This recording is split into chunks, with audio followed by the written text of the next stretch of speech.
Hi, this is Professor Prakash Ukhadkar. In this video, I'll be covering the history of cloud computing.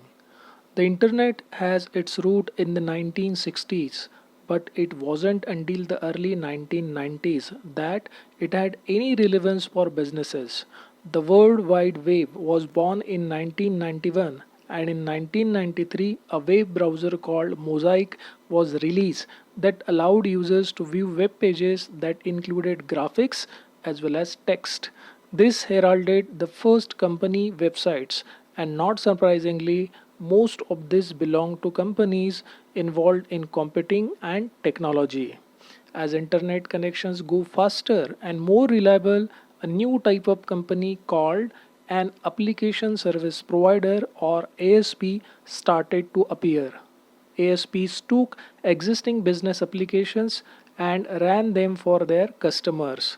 The ASP would buy the computing hardware and keeping the application running, and the consumer would pay a monthly fee to access it over the internet. But it wasn't until right at the end of 1990s that cloud computing as we know it today appeared. That's when cloud service providers introduced their own multi-tenant application, which was specifically designed to run in the cloud, to be accessed over the internet from a web browser, and to be used by large numbers of customers simultaneously at low cost. Since then, the cloud has grown and grown. In 2013, worldwide spending on cloud services ran to be estimated $47 billion, and that's set to more than double to over $100 billion by 2020 as companies invest in cloud services as the foundation for new competitive offerings. To help clarify how cloud computing has changed the nature of commercial system development, consider these three examples. Google. In the last decade, Google has built a worldwide network of data centers to service its search engine. In doing so, Google has captured a substantial portion of the world's advertising revenue.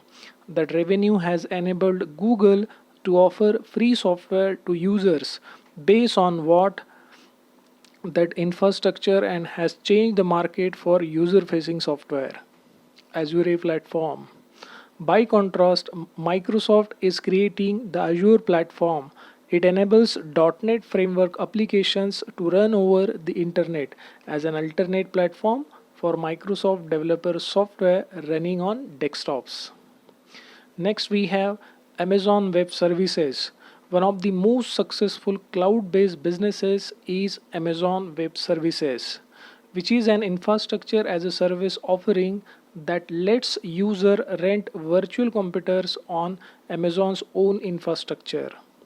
These new capabilities enable applications to be written and deployed with minimal expense and to be rapidly scaled and made available worldwide as business conditions permit. This is truly a revolutionary change in the way enterprise computing is created and deployed. Cloud computing represents a real paradigm shift in the way in which systems are deployed. The massive scale of cloud computing systems was enabled by the popularization of the internet and the growth of some large service companies. Cloud computing makes the long held dream of utility computing possible with a pay as you go, infinitely scalable, universally available system. With cloud computing, you can start very small and become very fast. That's why cloud computing is revolutionary, even if the technology it is built on is evolutionary. Not all applications benefit from deployment in the cloud.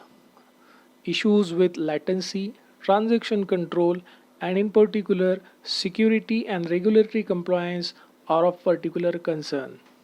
That's it for History of Cloud Computing. Thank you.